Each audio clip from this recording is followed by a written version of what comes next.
Hello and welcome to Dateline London. I'm Carrie Gracie. This week, goodbye to the European Union. Having got Brexit done, the UK is in search of its future. And deal of the century or slap of the century, does President Trump's peace plan for Israelis and Palestinians offer a path out of an ancient tragedy? My guest today, Bronwen Maddox of the Institute for Government think tank, political commentator and broadcaster Jonathan Sacerdoti, Abdel Bari Atwan, writer on Arab affairs, and author and veteran correspondent Thomas Kielinger. Welcome to you all. Now, to some, an act of self-determination, to others, an act of self-harm. After years of anguished debate, the UK is out of the European Union, and now it must build a new relationship with Europe, with the world, and with itself. Bronwen, why don't you start us off? Did you get the job done commemorative T-shirt and 50p coin? None of that. There aren't an awful lot of them around, but no, the job isn't done. We now know what the job is, or at least part of it, but there's this whole long year that's going to go by very quickly when we see whether the UK can do a trade deal, even a tiny little trade deal with the European Union. And then you have the whole business of actually putting the stuff to work, setting up regulatory agencies, competition policy, getting the borders to work, all this stuff. And that's going to take years and years. So from our point of view, no, the job is, we just know what the job is. Well, before we get into more of the detail of the job that's still to do, Jonathan, you were in Parliament Square around Downing Street last night. Obviously, some triumph from those who worked hard to get it done, to get it over the line. Quite low-key from the Prime Minister, that Facebook message, no speech outside Downing Street. What do you make of that? Yes, well, it was very interesting being there. I was covering it for work and popped into Downing Street, popped down the road to see Parliament Square, and there was actually a really good vibe in Parliament Square, I must say. It's very easy, I think, sometimes, especially watching coverage of this. As journalists, we often focus on the negatives, the complications, the negotiations going wrong, because that's naturally where the news lies.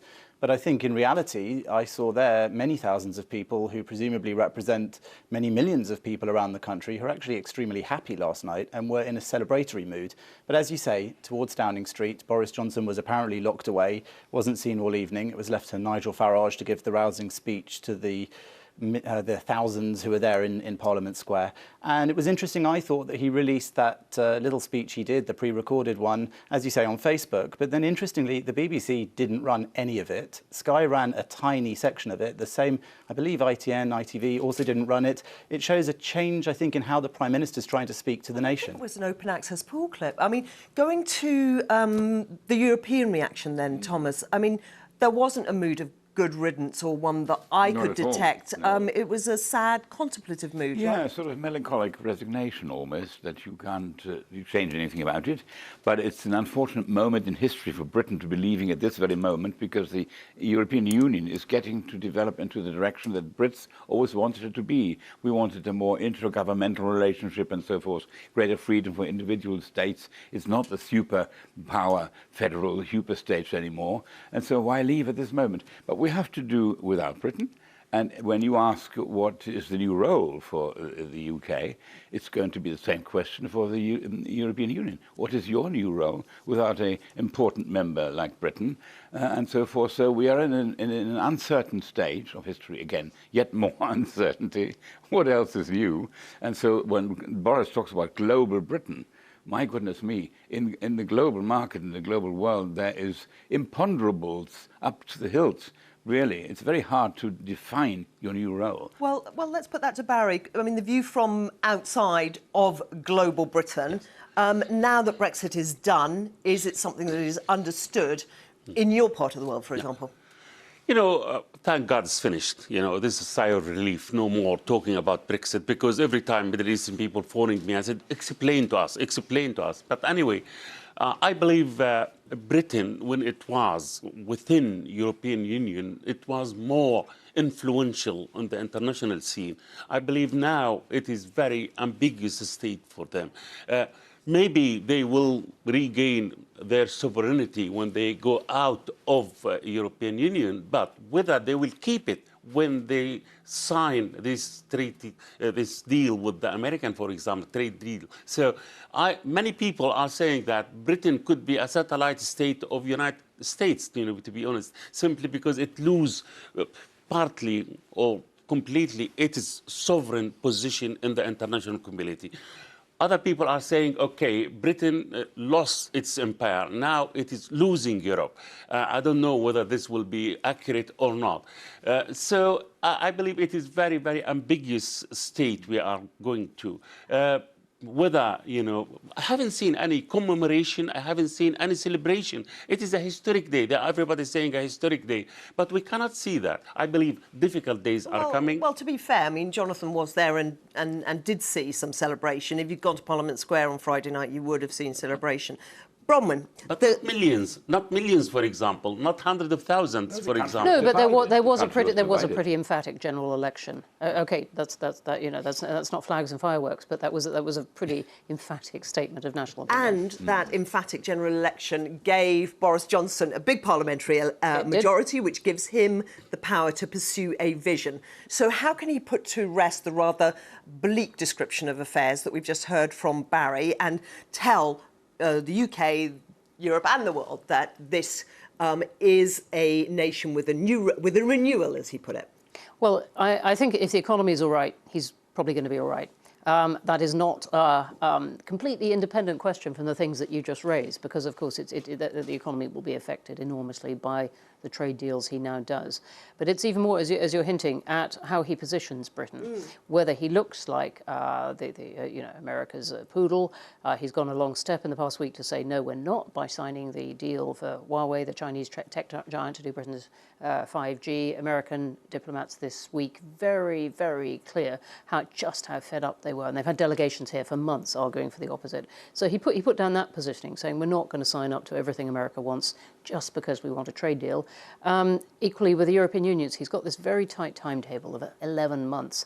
And actually the trickiest deadlines probably come in June, when a deal on financial services and fish are supposed to be done.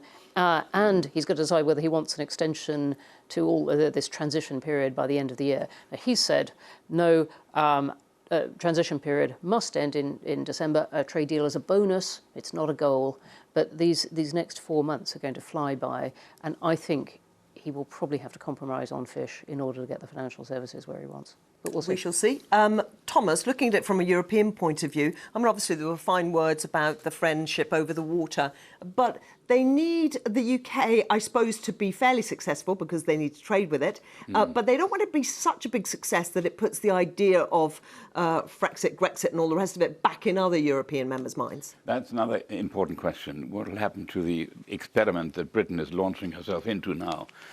I think in the end, I was a Remainer too by nature, but I've now accepted that Brexit must happen because the proof of Brexit lies in the leaving. You have to see, for all concerned, whether it's going to be a success or not. And if it's a success, that will put thought into people's mind in Europe.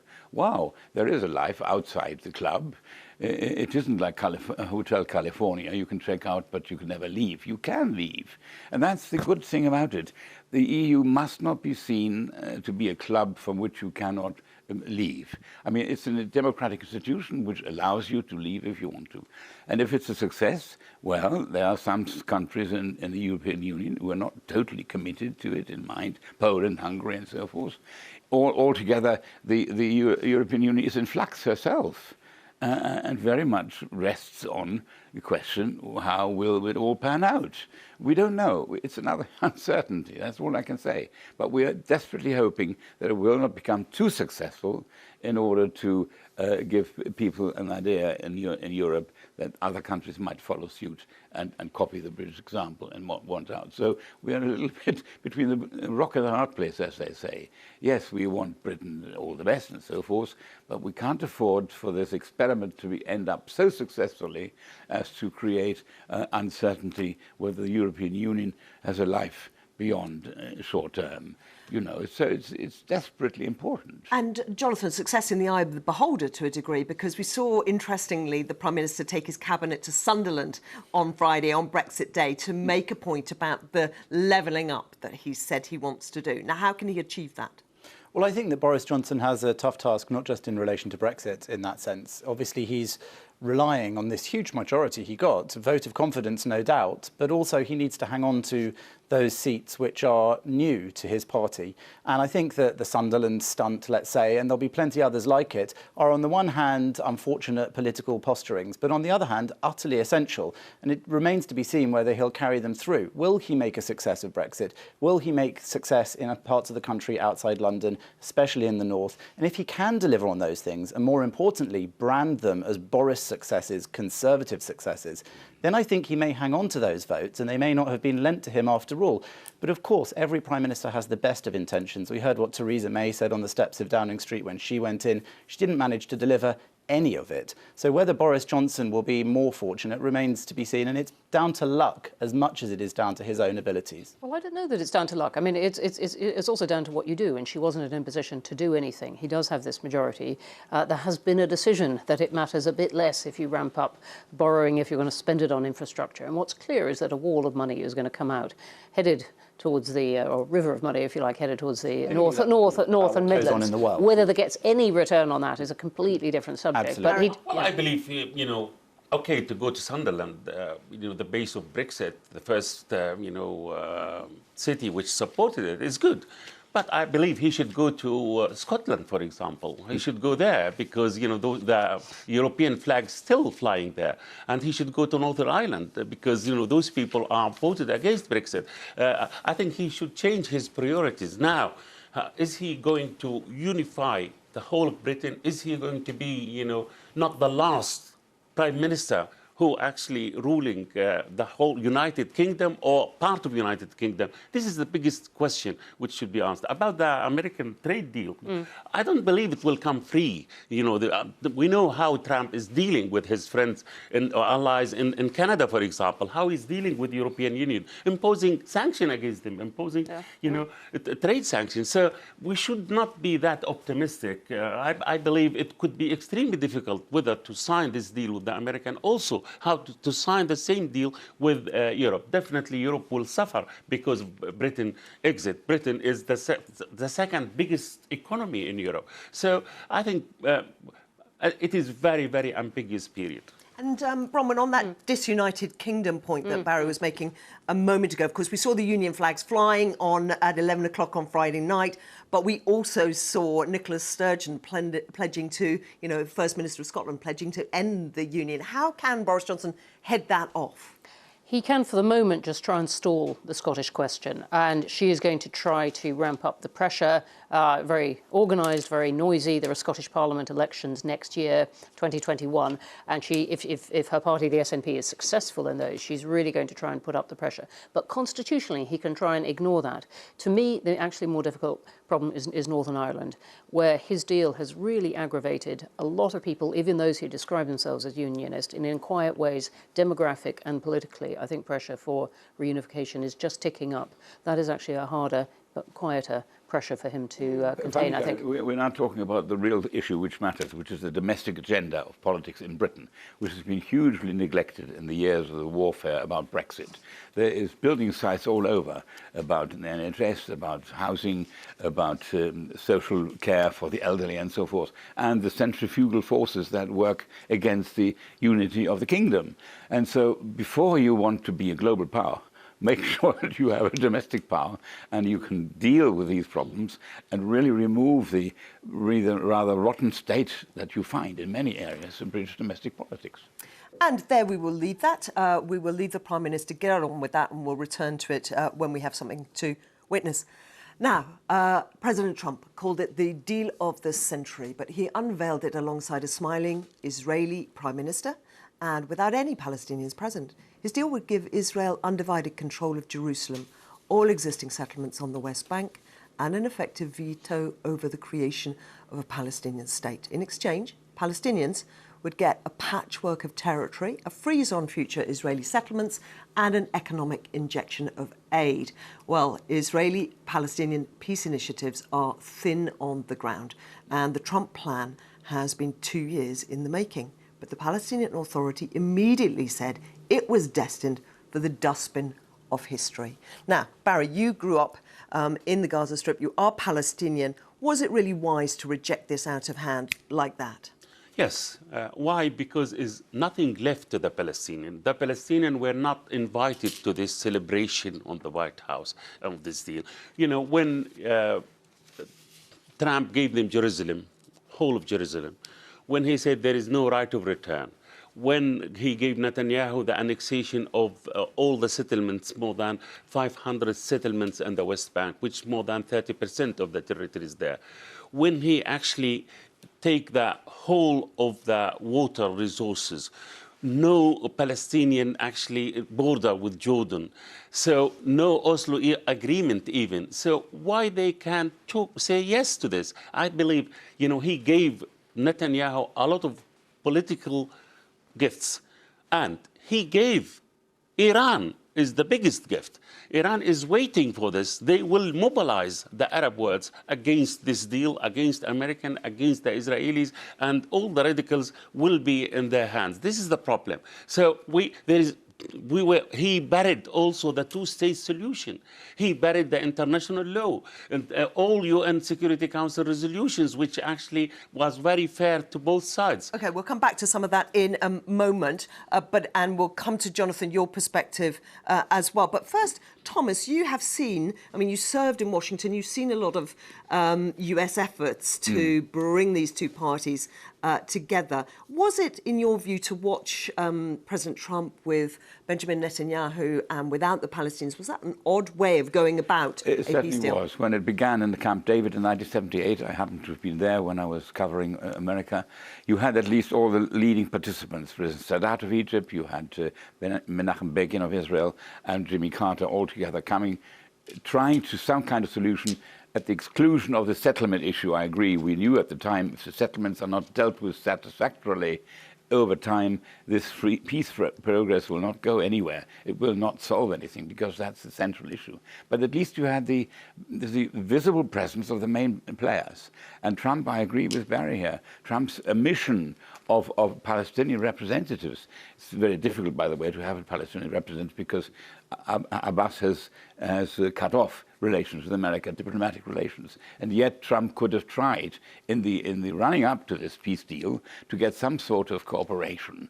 And I wonder where he gets this courage from to think that such a deal has a chance in hell to fly when it brazenly cuts out the party which he thinks will benefit from it, which is the Palestinian. It is not to their benefit. And so since the beginning, since 78, as I said, we've been going in circles, and I'm more saddened at the moment about the issue of the Middle East than I am about Europe and Britain, I must say, because it seems to be a riddle inside an enigma wrapped in a mystery, as Churchill famously once said about the Soviet Union. There is no visible solution to be had. Jonathan, am I wrong, Jonathan? Well, I think there's some interesting bits of this conversation, for me, underline what's perhaps most fascinating about Trump's plan, and that is to say, you know, there weren't any Palestinians there because they didn't want to be there, because Mahmoud Abbas said he proudly didn't answer Trump's call when he phoned him. And I think that actually, in a way, unintentionally perhaps, it was symbolic of what's happened over the decades.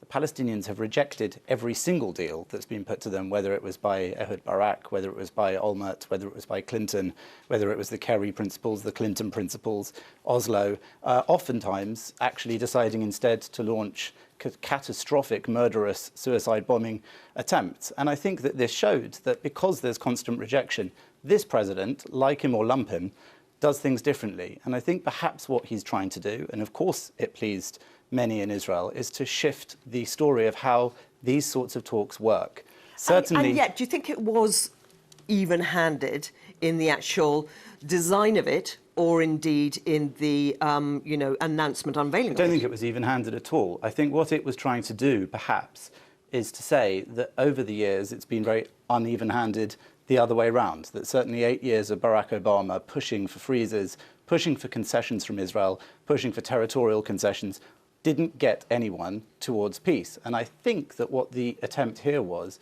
to say, OK, instead of seeing that you can gain and bank gains from Israel, but whilst saying no to every other plan, perhaps it's time to try making a deal by saying, if you say no to this, and you've got 4 years, Trump said, 4 years to think about this, it's not brief. If you say no to this, you're actually going to start losing things. This is a different method of negotiation. It's very high risk. That's Donald Trump all over.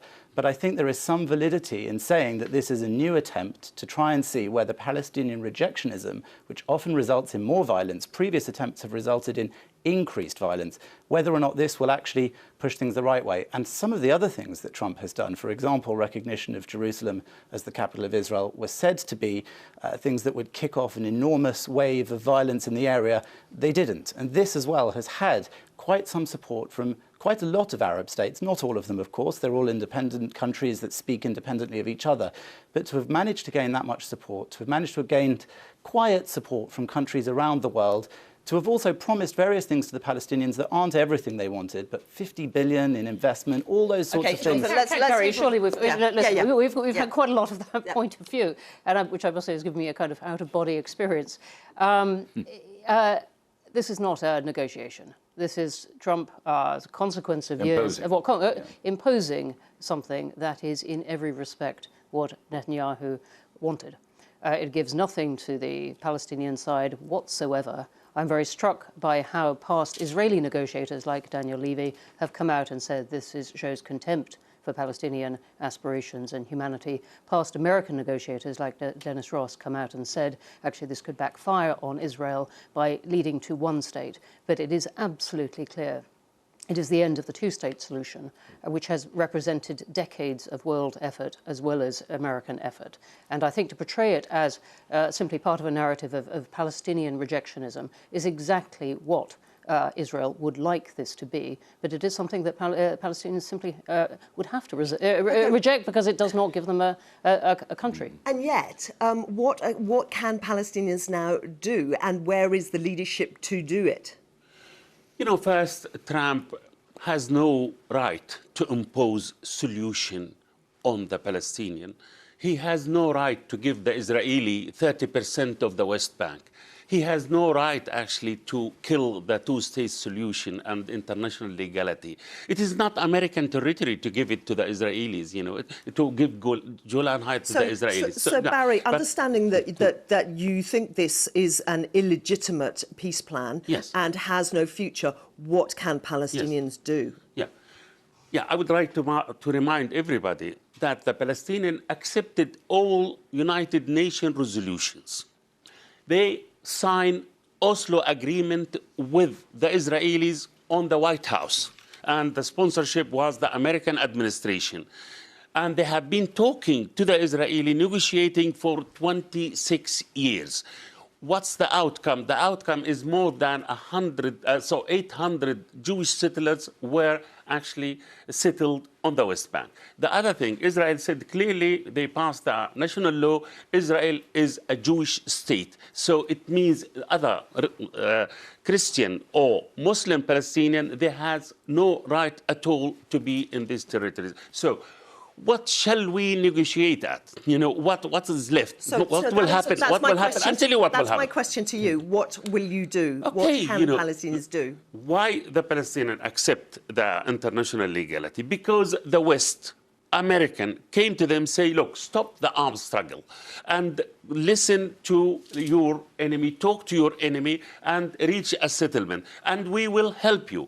Okay, the Palestinians believe that, and they stop their arms struggle. They renounce terrorism, and they accept the international legality, and they signed Oslo agreement. In this agreement, they gave the Israeli 80% of historic Palestine. Now, I believe they will go back to violence, or at least some of the Palestinians wouldn't actually submit to this, imposing a solution on them, doesn't give them a state, doesn't recognize the international legality. This will create more problem in the whole region. They will go back to instability, they will go back to violence, they will go to... they lost faith on international legality. Okay, we're running out of time. Bronwen, is there, for some Palestinians, an opportunity to look ahead to the outcome of a US presidential election and think there might be a different policy in the White House? They might, but I wouldn't put a lot of weight on that. Trump has a good chance, not a certain chance, but a good chance of being re-elected for another term.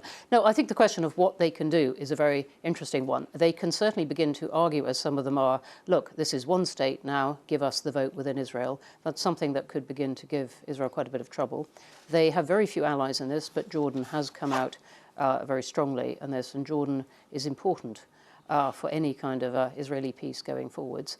And then they can argue with countries like Europe, saying, look, this is playing into a narrative. The reason that many Arab countries have tacitly supported this or been very quiet in any objection is that they're accepting America's notion that Iran is the big enemy in the region, and so beginning to line up on that. And the dialogue with the Europeans about whether that really is the best way ahead for the Middle East is open to them. They don't have an awful lot they can do. They could also wait 4 years, which is what Trump has given them. That would be the end of his second term, and they could hope for a new president after Trump who might be more amenable to their ideas. So there's no need to go... That is true, but they will have lost a third of the Jordan Valley in the meantime.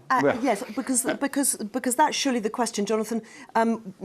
Much more immediate than 4 years is in 4 weeks we get another Israeli election, the third in the space of a year. There's talk of formalising the annexations. That's what's going to happen. Well, there's no vote going on. But Netanyahu did say that, and I think that was quite shocking to happen so immediately. That's not being voted on tomorrow in Israel, as might have happened. So I think the Americans won't let him do that. They've said as well, Kushner said after the press conference. But I think what the Palestinians could do is start negotiating. And I think that Trump and Kushner made it clear that, while this is very much not favourable to them, it's meant to be an opening part of conversation. And that could be... About what? And we about have what? To, and on that question, we are going to have to leave it. I'm sorry, Barry, but we're out of time. That's it for Dateline London for this week. Back next week, same place, same time. Thank you for watching. Goodbye.